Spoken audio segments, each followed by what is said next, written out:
Welcome aboard. I'm Captain Mark Epperson, the CEO of the USS Hornet Sea Air and Space Museum. If this is your first time aboard, USS Hornet is a World War II aircraft carrier located in Alameda, California. We're a Smithsonian affiliate, a National Historic Site, and have a long history of supporting our community through our education and STEM programs. These post-traumatic stress presentations are part of that ongoing effort and were made possible by the generous donation of the Marathon Petroleum Corporation, a longtime supporter of the Hornet's community outreach programs. There will be 4 presentations. The first one will be personal experiences. The second will be a panel in late July that will discuss the history of PTS, the treatments, and the resource. The third will be in September. It will be a special event, and we will wrap it up on our Veterans Day weekend celebration on November 13th and 14th.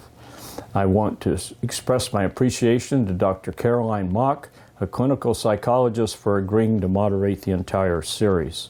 The mission of our PTS presentations is to significantly raise the awareness of the debilitative effects of PTS on the individual, their family, and the community. The goal is to fund a PTS resource center on the USS Hornet that will not only serve our community but reach far beyond. The first presentation, which you're about to see, includes 4 members of our Hornet crew and Dr. Caroline Mock. I want to express my sincere appreciation to my shipmates for stepping up to help others and let them know they are not alone and that there are resources available to them. The museum is honored and greatly humbled to be able to bring these presentations to you.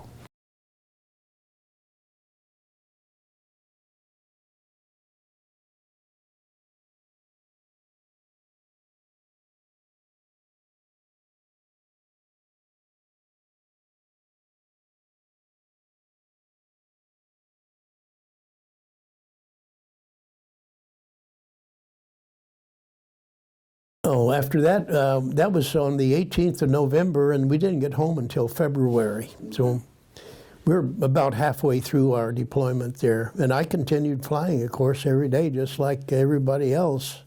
Was there ever any concern, from a mental perspective? I mean, obviously they took care of your physical injuries, but did anybody ever talk to you about how it was affecting you mentally?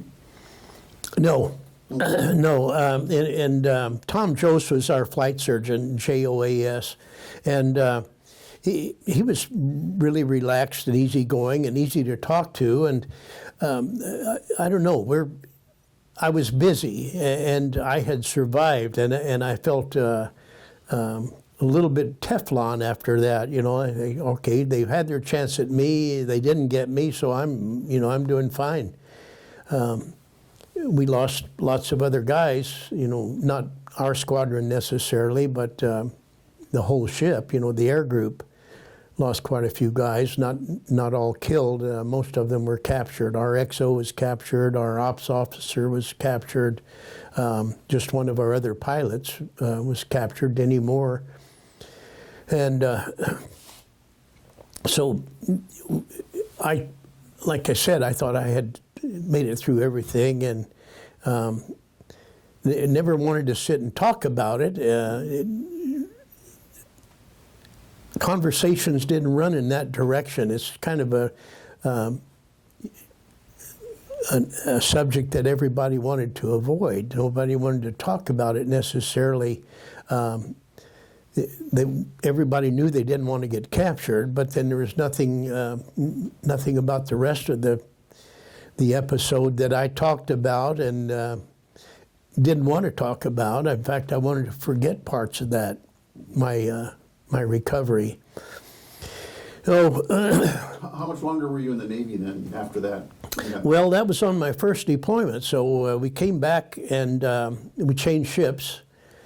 Guys left the squadron. We got new people with the squadron. We went over to Yuma for a unit deployment there for air-to-ground and air-to-air gunnery training, and then right back over and onto the Ticonderoga, and we left for the for Vietnam again on the Ticonderoga for another deployment. So anyway, that's what I did. Then I got released from the Navy, and I didn't re-enlist, and I applied for and got a job with United Airlines and became an airline pilot then for the rest of my active career. Worked my way on up. I finally retired from United flying the 777. So I got to meet lots of people at the airlines. I got to see a lot of the world. You know, I had a really good career, and I enjoyed it all. And I was ready to retire when my time came, and I've been happy ever since. So. Now, at what point, though, Willie, did you, as far as the issue of PTSD, did you think something was happening, or I mean, what made you, contact the VA, or did you contact the VA about looking for some help? I did, yeah.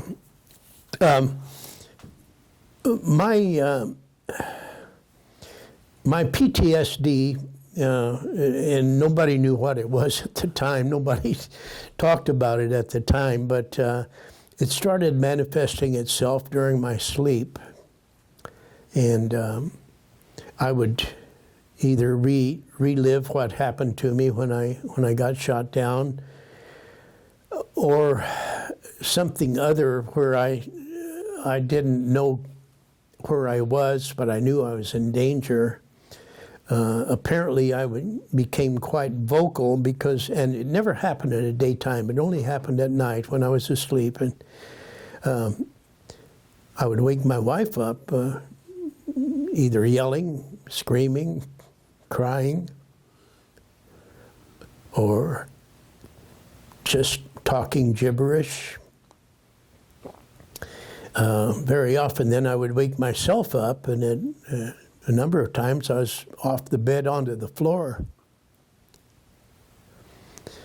And I couldn't explain to her what the problem was. I didn't know myself, so I didn't know quite how to explain it. And we started talking about it, she and I. She's a very understanding woman, a very fortunate and patient woman, and she said, you gotta talk to somebody. So I was kind of afraid of losing my flight status if I told United Airlines what was going on with me, and so I finally made an appointment with a psychiatrist at the VA hospital in Livermore. And the lady worked wonders.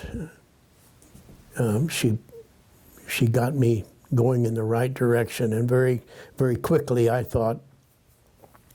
Basically, she emphasized the fact that it's normal, it's to be expected, it can be dealt with, that there is hope. You're not unique.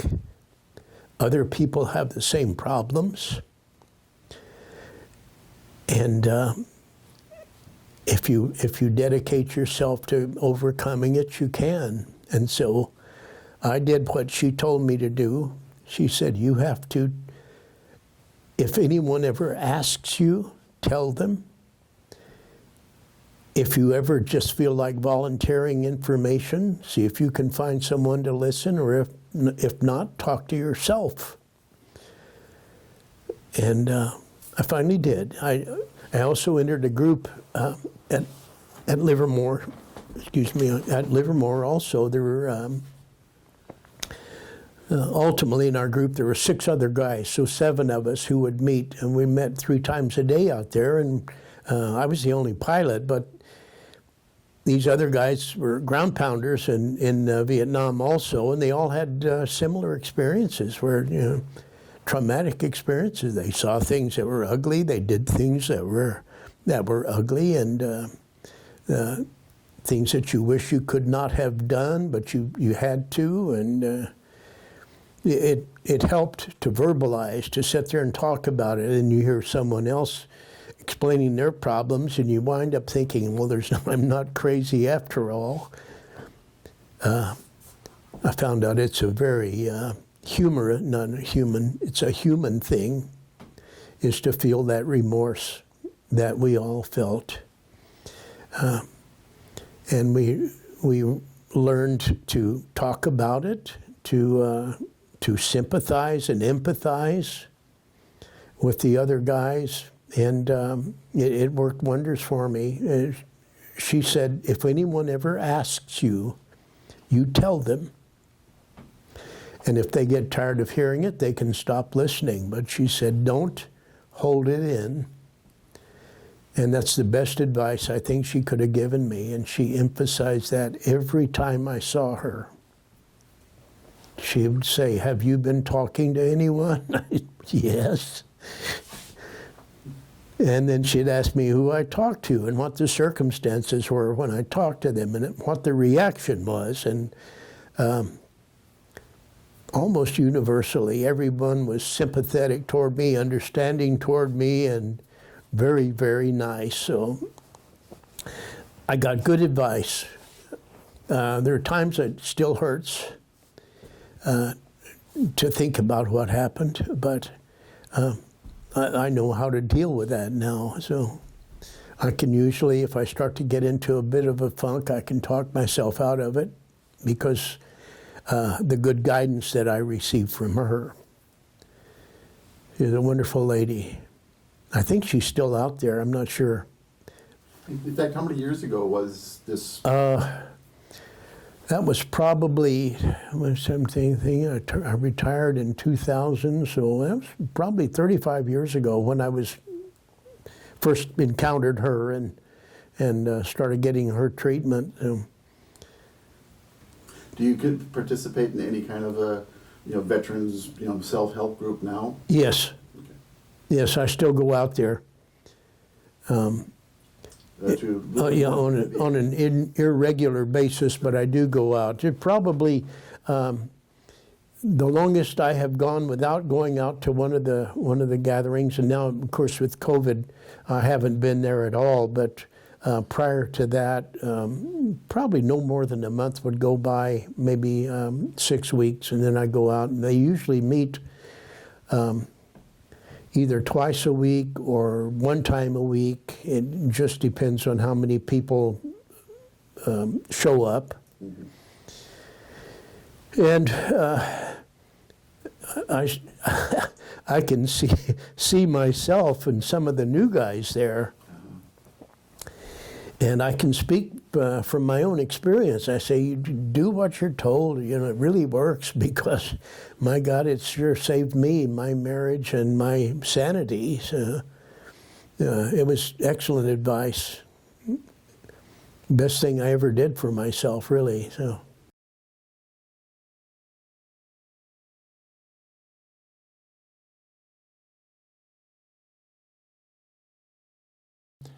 I am Doug Wright, and I am a docent on board the USS Hornet, CV-12. I've been on board the ship now for about 8.5 years, and I've loved every minute of it. But let's go back till 1966, and I decided to join the Navy, and got into the Navy Reserves, and found out about being a corpsman. And I chose that field, and when I was put on active duty, I was down in San Diego, went to Balboa Hospital for A school, and that was to become a corpsman. And then I got my orders to go to Vietnam, which was quite a shock. I think most people were a little bit concerned about it when they got their orders. But I went via Camp Pendleton to FMM, Fleet Marine Force, FMF, and went through a 30-day quickie orientation of being in the Marines. And after graduating from FMF, I went right to Da Nang. From Da Nang, I took a plane up to Quang Tri, and from Quang Tri took a convoy into Vandergrift Combat Base. They called it BCB, where I remained there for 3 or 4 days to get processed and wait for a helicopter to take me out to my company. On the fourth day, I had to saddle up, get on a helicopter, and they dropped me off in an area that they just had a firefight, and the corpsman that I was replacing was killed the night before, so that was kind of an eerie experience. They never did settle the helicopter straight down the ground. They kept it up about 6 feet. I dropped to the ground, and at that point I met my new lieutenant and a bunch of the other folks along the way, and got sort of acclimated to my new company. And now the fear of God had entered me with being scared out of my mind. And I was out in the bush for 6 months. I'm going to fast forward this a little bit, but we almost had contact every day with my trusty 45. We had a lot of casualties that I had to deal with. Had folks that were killed and other ones seriously injured, and my job was to patch them up and get them back to action if I could. We had to triage, sort of a reverse triage, where we had to get the guys that were able to be back up on the fire line and be useful with a weapon. The other ones that were almost too far gone, we just try to keep them as comfortable as possible before we could get them medevac to the rear, and they would be taken care of in some shape or form. So I did this for 7-8 months, and it was quite an experience, I'll tell you. And then I went back to the States, where I stayed in a reserve unit, and I did my 5 years of reserve meetings and active duty, and then the 6 years in inactive reserve status. And at this point now, I'm about, I think I'm about 22, 23 years old. I am now employed, and I'm feeling pretty good about being out of Vietnam. But I did have a lot of memories that I stored up, and basically, we're going to talk a little bit about post-traumatic stress disorder that the Navy came up with, and other parts of the military and the psychology department. Because back in the World War II, we had different names for these events that a lot of the military guys had to go through, battle fatigue and the like. We changed names, or the military changed names, finally into this PTSD, post-traumatic stress disorder syndrome. It wasn't really until about 1990 that I was starting to slow down a little bit in my occupation, where I started to think a lot about what I went through in Vietnam. Prior to that, noises that I heard, the helicopters, the smells of diesel fuel, a lot of the songs that were the Vietnam era songs. When I heard those, you have flashbacks, and you reflect back on your experiences from Vietnam.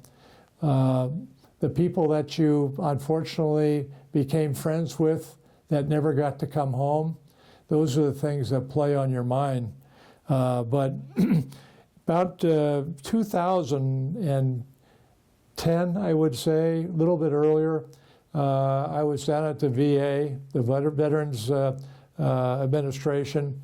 I'm going to put a plug out for those folks who did a great job of evaluating myself. I had a psychiatrist, I had 2 PhDs, and I entered a program with the VA to try to understand my nightmares and the elements that are associated with PTSD.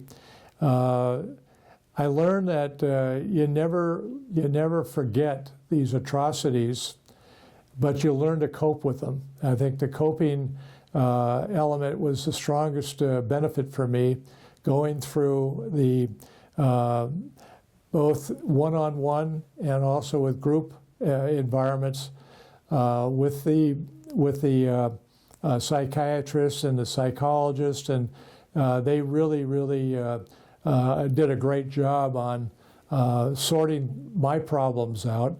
I had terrible nightmares to the point where at times I was hitting my wife in the middle of the night with some of the memories that I had.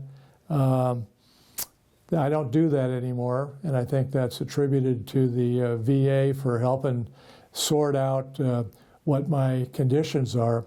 But if you look up PTSD, there'll be a list of about maybe a dozen different things. Avoidance is a big one that I had. I tried to stay away from people as much as possible because they would trip my feelings for some reason. And it was along the way that I was put into a program that was called, I'll come back to it. I can't remember the acronym for it. But it basically takes you into I think the simple way to explain it is like you go into a roller coaster for the first time and you're really kind of scared. And then you do it a second time and a third time. It's like peeling an onion. And they took me through a number of situations that I had to put down on paper from the experiences of Vietnam. It's called prolonged exposure. Prolonged exposure training was about 12 weeks, and I'm back to peeling the onion, and that's the whole idea, is just after a while you get used to it. In my case, it brought it to the forefront. It didn't work. I still take that one particular firefight that I was in, and I think about it almost daily to this day, that this particular prolonged exposure event, I had to repeat that episode 3 times, and it took about 9 to 10 minutes of each time, and then I had to do it at home for a period of time. So they've got cognitive training that I think is a better program, and so anyway, that was something that I did. I was meeting with a psychologist once a week, one-on-one, and then I got into a group environment with other medical folks, and that really helped a lot. And that was also once a week, and we did this for about 10 years. Very, very helpful, but I didn't even want to go down to shopping centers. I didn't want to do social events. I was feeling like I was being punished for having this problem, and it wasn't until basically I slowed down my business career that I started dwelling on these issues. And like I say, you don't eliminate that from your hard drive, but you learn to cope with them. But I just avoided as many different experiences as possible, being, again, in large groups. I couldn't go to a football game or a baseball game. I'd stay home. Somebody invited us to go. I made an excuse. I didn't want to go. Supermarkets, shopping centers, didn't want to do that either. But it's sort of ironic. Discovered the Hornet as I never really served on a ship before, and to serve on the Hornet, a famous ship as it is, it really brought me together with a lot of heroes that were pilots and fellow Navy folks that I worked with along the way, and meeting with the public and showing off the wonderful ship that this is. Changed my thinking quite a bit. It really helped me level out a little. You would think that being back in a military environment would spark my memories, but it did the opposite. It really helped me discover myself, and with the VA's psychologist and all the group sessions I have, it really was the right time to, you know, kind of see what I could accomplish. And so I joined the Hornet, and it's been a great experience. But I still go to the VA. I have a psychiatrist that I talk to occasionally. I have, since this last year has been with the COVID, we've had to do it by Zoom. And I meet with my psychologist. Right now it's once a month, and we talk for an hour about how I'm doing. And so the VA's really kept really changed their attitude, because after I got out of Vietnam and back to the stateside, the Navy basically said, you know, don't let all these memories, you know, affect you. You got to just go on, and it'll all be fine. And I don't think too many people can do that. So the Navy, I think, or the military in general, really got together and figured out some of the issues that we were dealing with in World War I, World War II, the Civil War, all these wars and these combat situations along the way really affected people probably in some way the same as they did from the old to the modern times. But PTSD doesn't just leave it at the in a military situation. It can be a number of different things. Seeing an automobile accident can cause post-traumatic stress disorder. Something that is really traumatic in your life is, you know, a recipe for PTSD. But it certainly made my life a lot better. I was not the easiest guy to get along with my family. I was a little bit uptight, and dealing with you know, raising a family and everything. A lot of my Vietnam experiences came back and affected me. And after really about 10 years of solid VA help, it's really changed my thinking quite a bit. Yes, I do still have nightmares, and I do reflect back on some of the folks that I lost over there, but you know, that's the cost of war, price of war. I just want to close by telling the general public how wonderful the Hornet CV-12 is.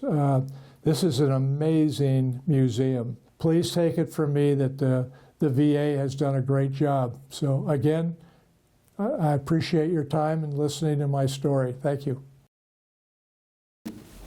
Okay, my name's John Palmer. I'm a docent on the USS Hornet. I've been here for about 9 years. By background, I grew up here in the San Francisco Bay Area, and I went to college in Utah. And coming home from college in Utah, kid I was with fell asleep at the wheel and rolled his car, and I got broken up and dropped out of college. Wasn't a good time to drop out because I soon had a draft notice that I couldn't get out of. Once I'd been drafted, I was in Fort Polk, Louisiana, and accepted the invitation to go to Army flight school. So I became a helicopter pilot, went through a year of flight training, learned how to fly the Huey, then went to Vietnam flying Hueys, ended up flying in an air cavalry troop.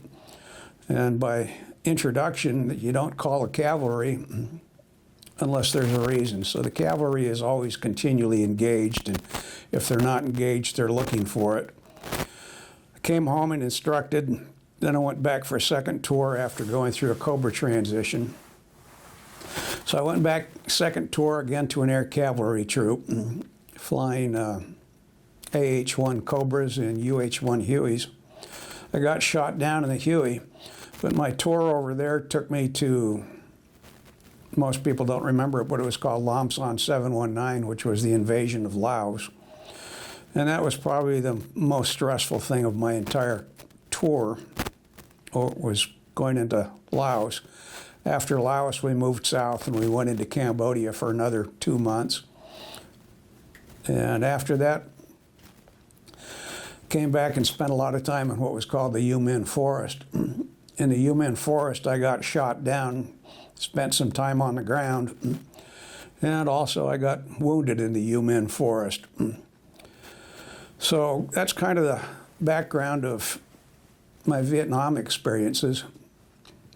Coming home from Vietnam was probably worse than being there, because when we were there, we heard all about the protests. We knew all about it. We knew everything that was going on. We knew what was going on in the colleges. And, well, the Army at the time was doing a large drawdown. So I came back. I flew my last mission in September of 71. And I came home and I started school 2 days later. So I went right back into the college environment. Now, a big issue that I saw with the military from Vietnam is we went over as individuals and we came home as individuals. So you had no time to decompress and nobody to do it with. And then you came back into the civilian society, you came back into the colleges, and you didn't talk about it because it made you a target. So that kind of caused you to internalize a lot of your thoughts and not have any kind of outlet for it.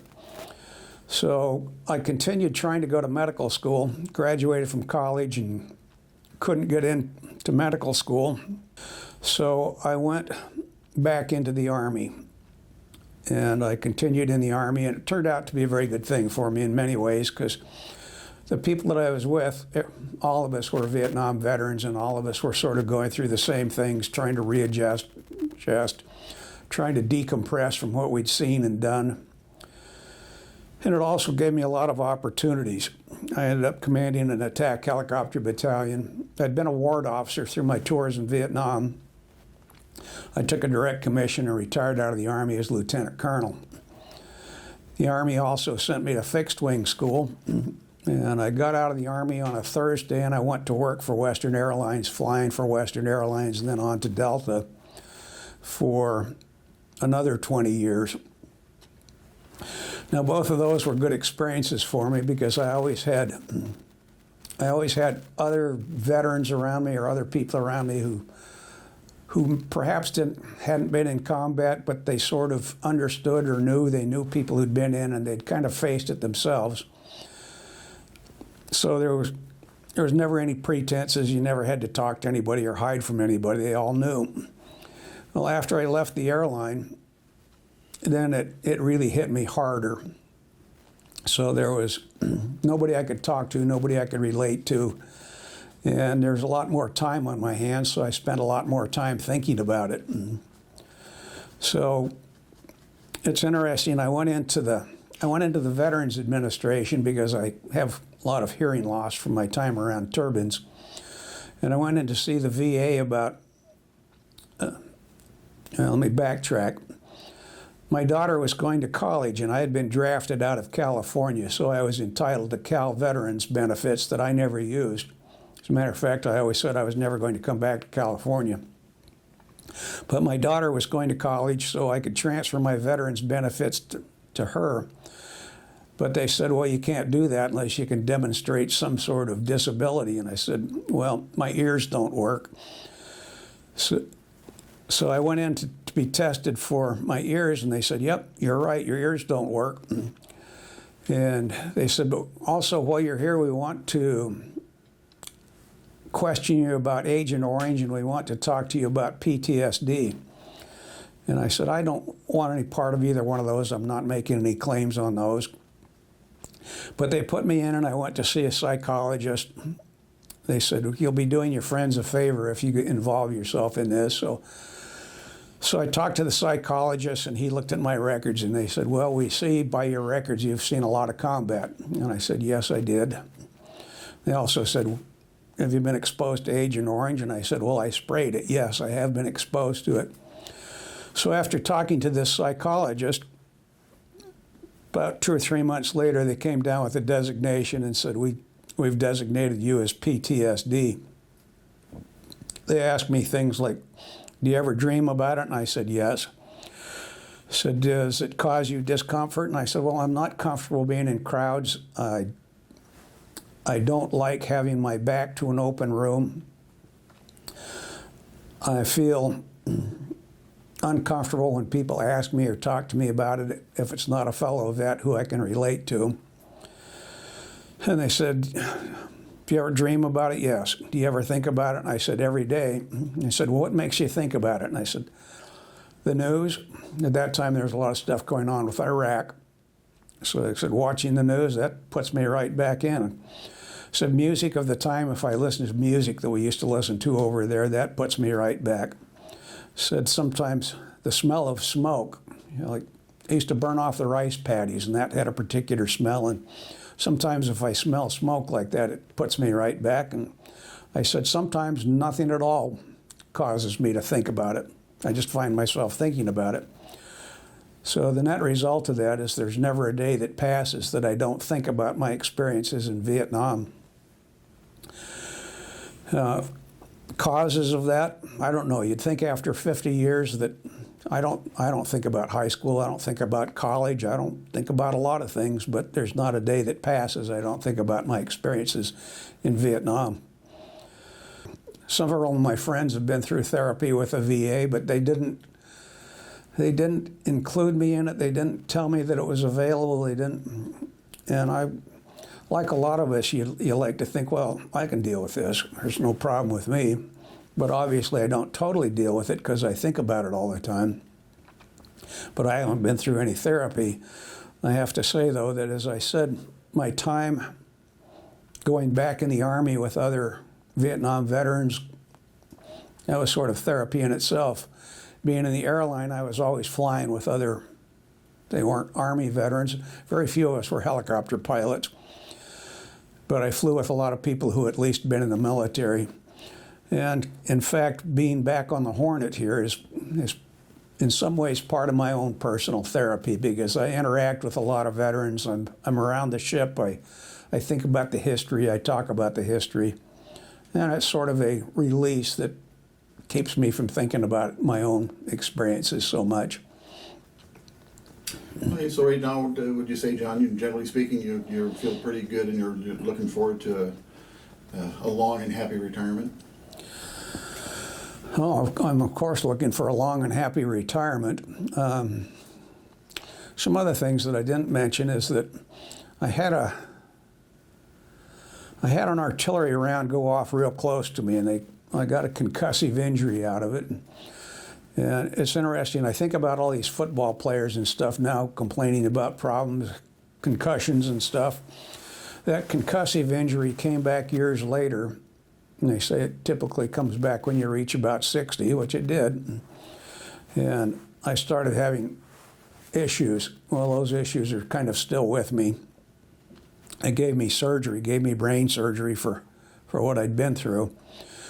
So that's still with me. But I'm still glad that I did it. I'm proud that I served. I can't imagine missing it because it was the big event from our generation, but it's not that it hasn't been without personal cost. I was divorced once, and I'm not entirely sure that didn't play some part in the divorce. I might have been a little hard to get along with. I might have been a little secretive, a little hard to know. But I don't blame that on the Army. But as I said, I think most of us, we all think I'm tough. I can deal with this. I don't need help with this. I don't have a problem. But in fact, if you sort of self-analyze, we all have a problem. But I don't know how you go through what I went through. I had nearly 3,000 hours of flying over there. I'd been through a shoot down. I lost many, many friends over there, and I was wounded twice myself. And I don't know how you go through that and not have residuals or not have things that you could use help with. We all like to think that we don't need it, but I would certainly encourage anybody who is feeling those thoughts to at least look into it, at least look into the VA. And that goes for the Iraq guys, the Afghanistan guys, goes for everybody. You know, in World War II they called it, or World War I, they called it shell shock. And World War II, they called it battle fatigue, so it's not a new phenomenon. And there's nothing that you should feel embarrassed about. The only problems I had for years, I didn't approach it because they said, well, you couldn't own firearms and things if you were declared to be PTSD. Well, that is not true, proved to be true. But yes, by all means, if somebody is feeling it, by all means, look into it.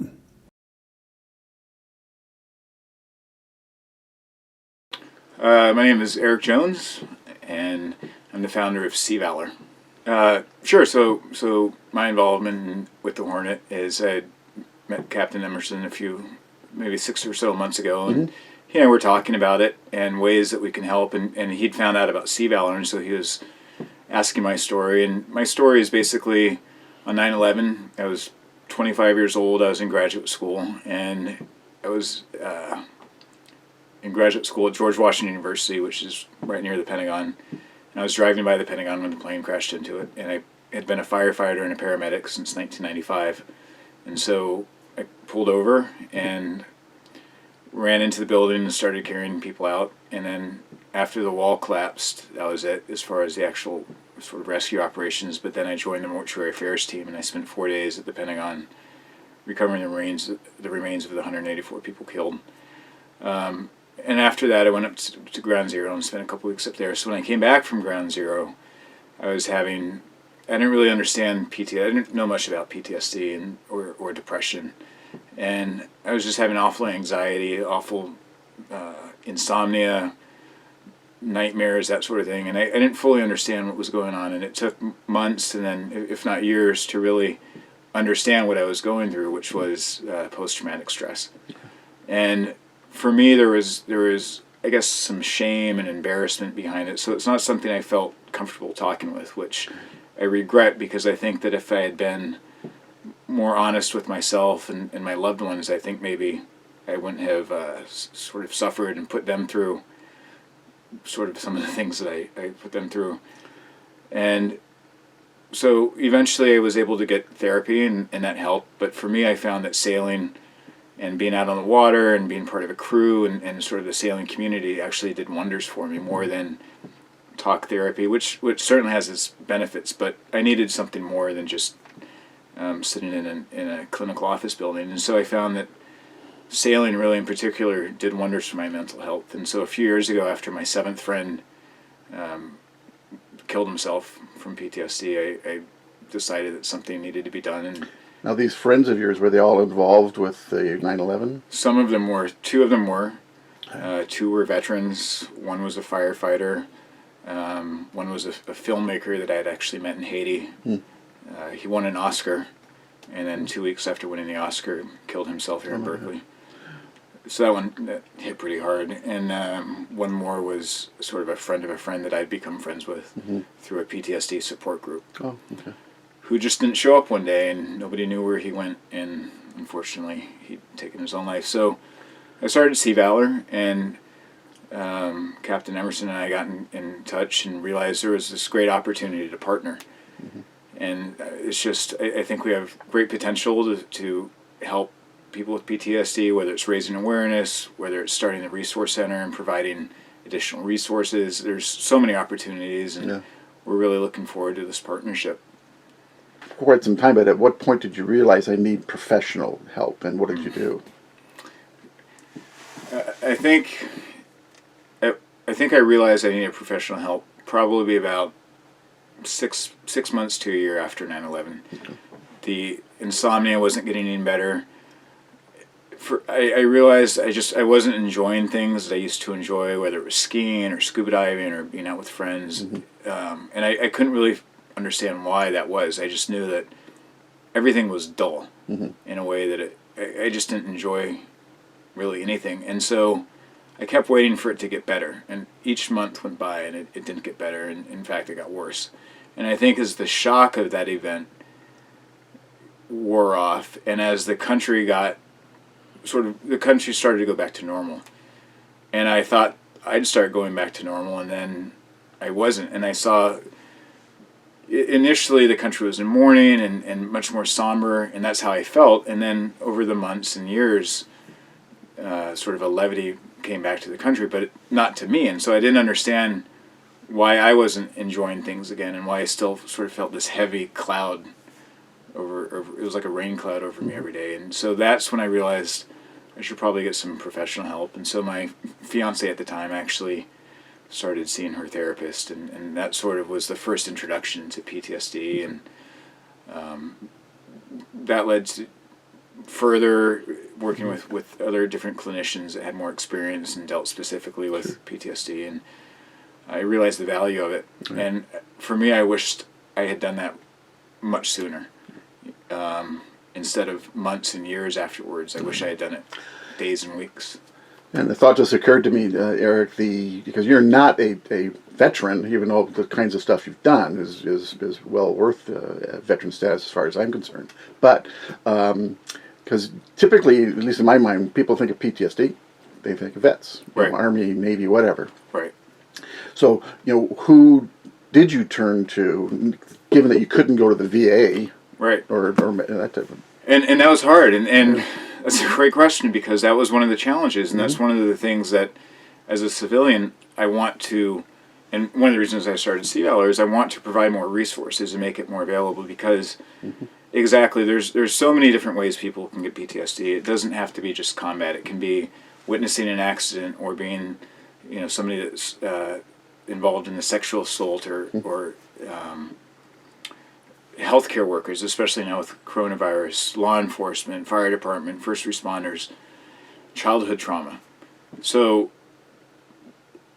one of the things is to bring awareness and make people realize that this issue affects all members of the community, and certainly veterans, especially combat veterans, but not just veterans. And so there needs to be more resources available to people from throughout the community, and train clinicians that know the signs and symptoms and different treatment methods. So that's one of the things I'm looking forward to working with the Hornet and partnering with, is to sort of bring these resources and say, this is what the VA has learned, some things that work, some things that don't work, and this is what the civilian side has learned that worked, and just bring everything together in a resource center that can really benefit all members of the community, and not just people with PTSD, but their families as well. And their children and spouses. So I think there's exciting opportunities here.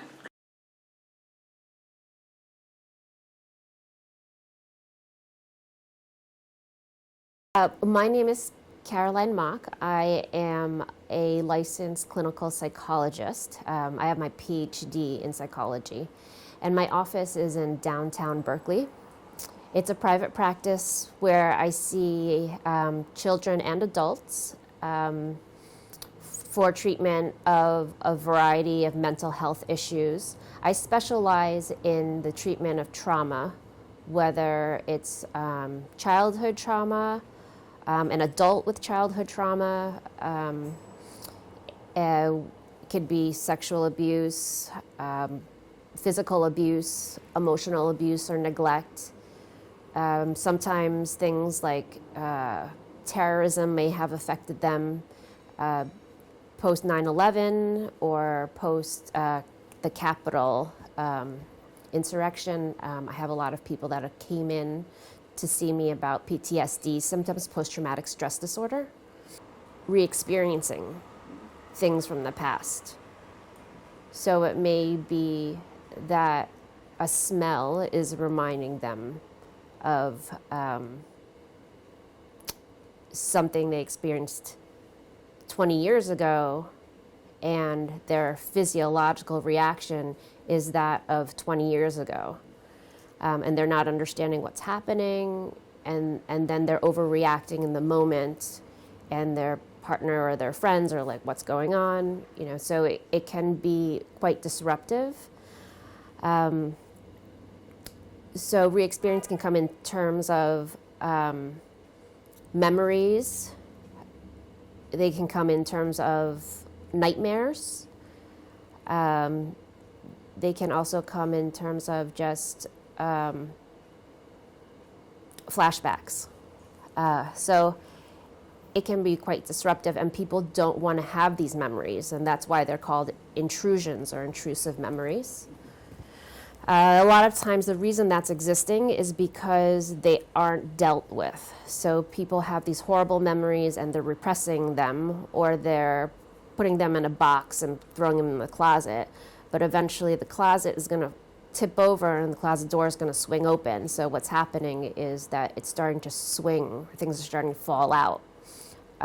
So dealing with it in therapy can be very helpful in cleaning out the closet, essentially.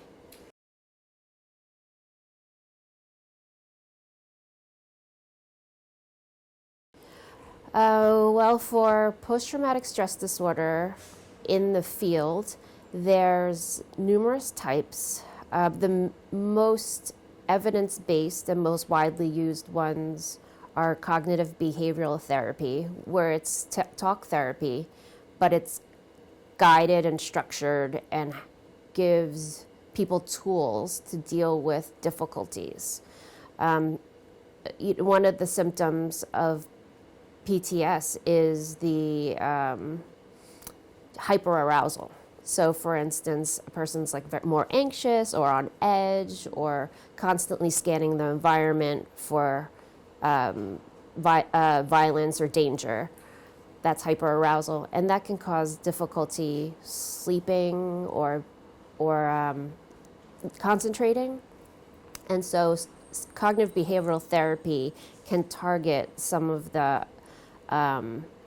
insomnia, to help them with sleep training, help them with thoughts that might be keeping the trauma alive in their head.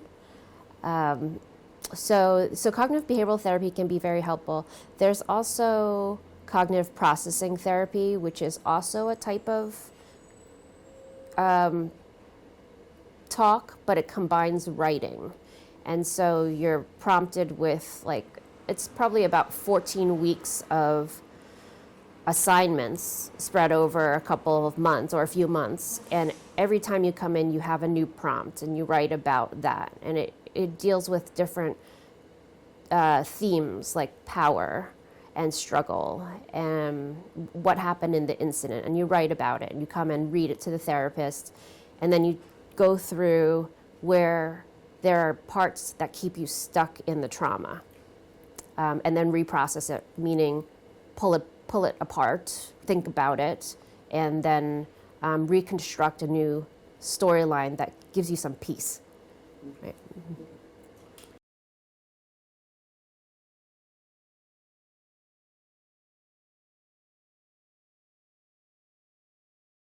There are resources for people in all of the country. When people think of PTSD, they often think of veterans. And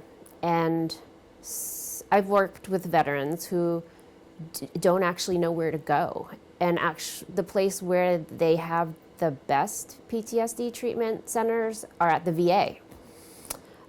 So the VA, if you just go onto their website, you can see the PTSD center there. And it's PTSD National Center is called, and you can go on, there's tons of videos and links, but they have groups all over the country and individual therapy as well as psychiatrists if you need any type of medication to help you with symptoms.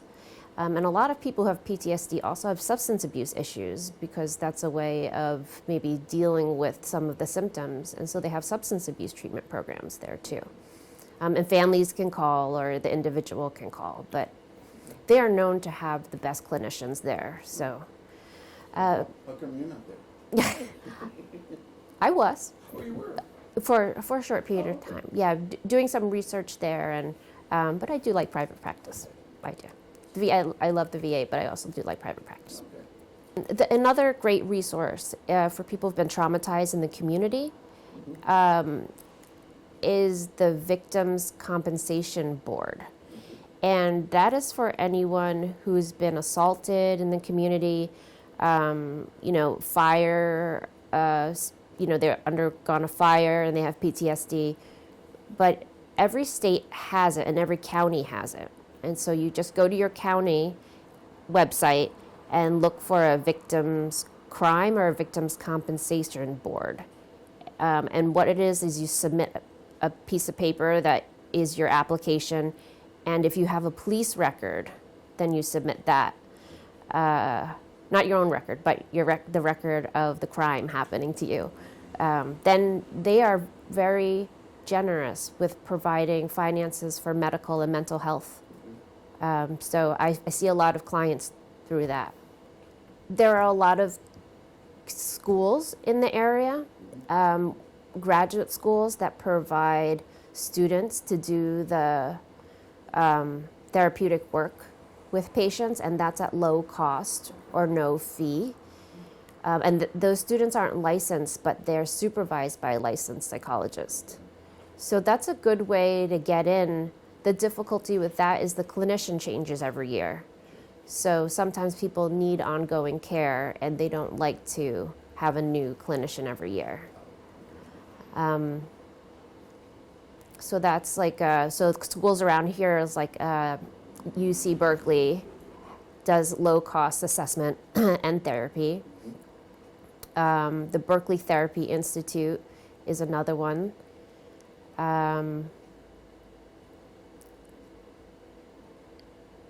There are not enough, so developing more for the general population would be good.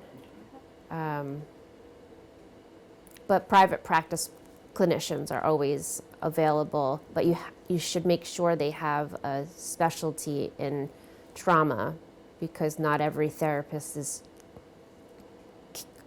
compatible with that treatment.